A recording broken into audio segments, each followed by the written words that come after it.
everyone and welcome back to a brand new video.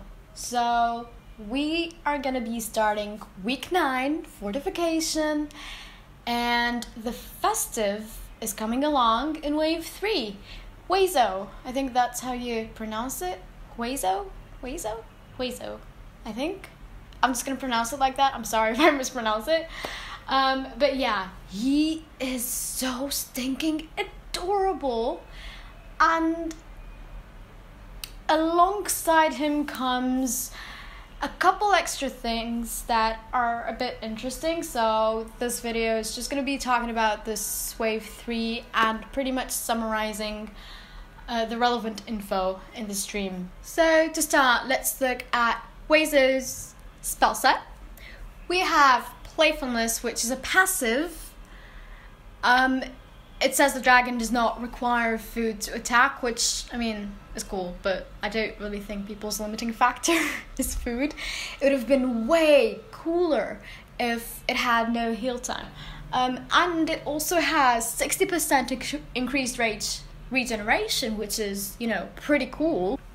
Second spell is Summon Papa, which is a summon that, attacks and absorbs incoming damage in super shots. It's only 60% of dragon HP, so you will need to recast it a lot.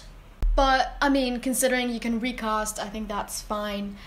Just for comparison's sake, Summon Warrior has 43% of dragon HP, so this is better, and it requires less rage, and it's white. And its attack power is 5% of dragon HP, and considering that this is a warrior, earth warrior by the way, this is significant because warriors are obviously biased towards HP, so I'd like to see it in practice, but I believe that the attack power will be pretty significant. Next we have Quake, which is a spell on Vexa, the Eldritch legendary. It has a 6.0 radius, which if you have Dreth, Whirlpool is the same radius. I believe you can get 3 towers with it. It is white, it's 1 rage. It is a 6-second freeze with a 3-second cooldown, which is pretty decent in my opinion. Last but not least, we have Super Rejuvenate, which is a heal. It's a blue spell. I can't English today. Which costs 1 rage, has no cooldown, so as long as you have the rage, you can keep recasting and regenerating HP. If you're one of the people that got Arborolith, I think that's how you pronounce it, in Lotus Bloom season and have his runes, this would be a good dragon to put it on if you intend to fly him, because Arborolith's runes, the rune of nature, have increased Super Rejuvenate healing, so it's quite nifty on this dragon. Hueso looks pretty nice. I think it's well-rounded. You essentially have a shield that attacks that you can recast, as well as a heal and a freeze and a passive that regenerates rage to help you out with that rage-intensive spell set. So I don't think you can really go wrong with it, especially due to the intent of Hueso, because Hueso isn't going to have evolution stones like normal seasonal dragons do. Hueso is gonna have shards that you can use to essentially evolve it. Before I dive into Draconic Chests, I want to talk about the actual line first.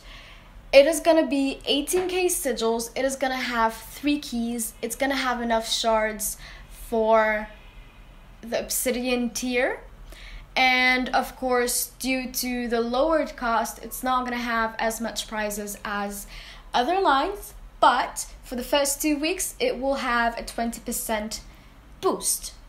As for Hueso's runes, they're for some reason lackluster. For the legendary and mythic runes, there is an XP increase secondary. For the legendary one, if you got one of the 200% experience gain runes in the past from trading posts or mystery branches, 20% is whatever. However, the mythic glyph does have 40% XP gain, which is better than mythic wisdom glyphs. So if you're into that, this can be a pretty decent rune. Glyph. Whatever.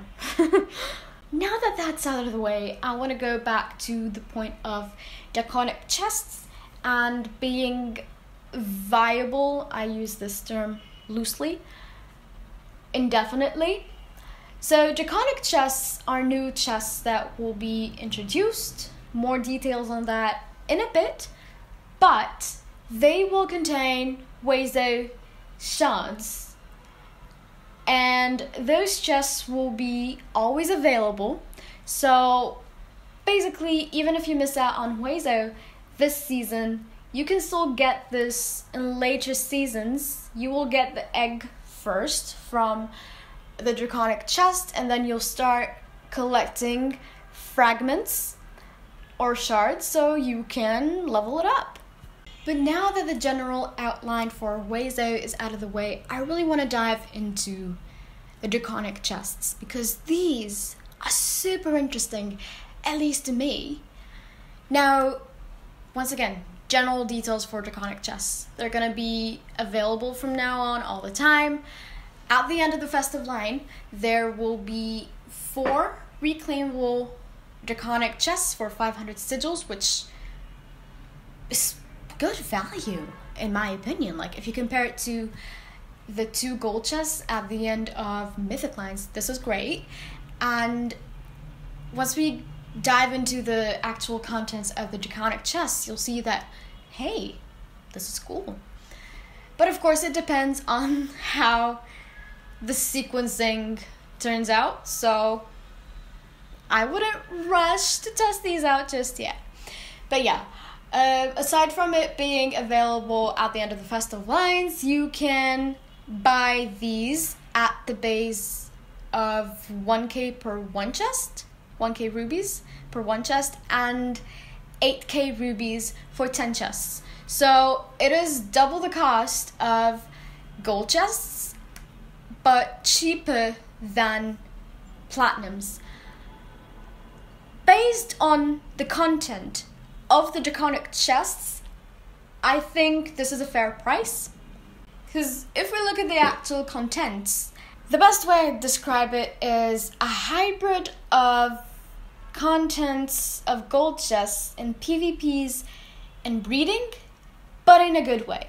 So they pretty much took out dragon HP and attack boosts, as well as healing potions and pearls from the gold chests, and slapped in XP boosts and hammers, as well as the Hueso fragments, which, personally, I'd much rather have the XP boosts and the hammers, just because I have a lot of boosts and heal potions because I've been playing for quite a while.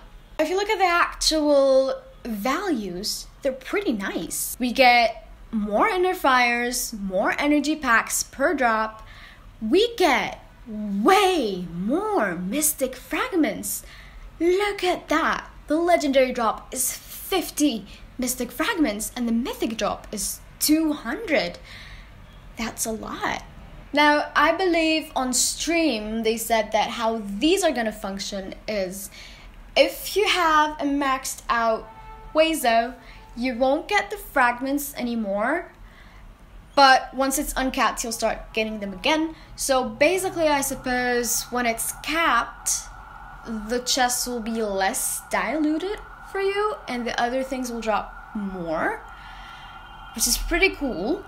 Once again, I can't really recommend opting for those over gold chests or not just yet until we see the average of the drops, or like the drop composition, which Zami is gonna update in her chest drops spreadsheet once the game files are out. I will link that down below, as well as her spreadsheet vault that is full of super nifty tools. You should totally check it out. I'll probably make a follow-up video on these Draconic Chests once we do have a drop composition, because as it stands, I'm currently thinking of a huge gamble that I'll talk more about if I do make a follow-up video, that can possibly work out great if the drop composition is nice, or completely screw me over for next season if the gamble does not work. So hopefully it works in my favor. The last detail I did not mention is that during Souldance season, Hueso fragments will have an increased drop, so you can level up Hueso easier. And as a personal opinion regarding Hueso, pretty much the design intent of him being indefinitely available, I think it's not a bad dragon for that, because for a shield, a freeze, and a heal with a rage passive, it's hard to kind of make that not viable. But we do still need to see him in flight. Who knows how viable he actually will be. And one last thing coming out is a spooky pumpkin Halloween branch thing. A daily login branch that gives you free prizes. There's some gold chests, inner fires, elemental embers, stuff like that. You know, it's not really huge values, but free stuff is nice, okay? It will also include the Mr. and Mrs. Neox portraits that everyone has been asking for all season. So we now finally know how we'll get them. So make sure to log in every day to get your pumpkins so you can get those portraits. I have no idea how long this video is because I do my voiceovers before editing, but hopefully it's not too long and that it summarized things pretty nicely. Oh, and I am working on a merge/transformation video kind of guide that I will hopefully have out before, I don't know when, but hopefully I'll have it out, especially that we have no new tower levels this event. So if you're planning to do any merges or transformations, I would recommend watching it once it's out. And yeah, I'm also working on other stuff, but you know, I'll get to it when I have the time. It's been pretty busy lately. But yeah, I'll stop talking too much now.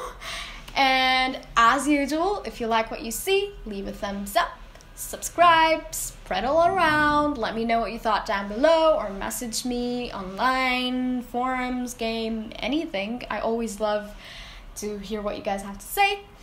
And yeah, I hope everyone is doing well, stay safe, fly high.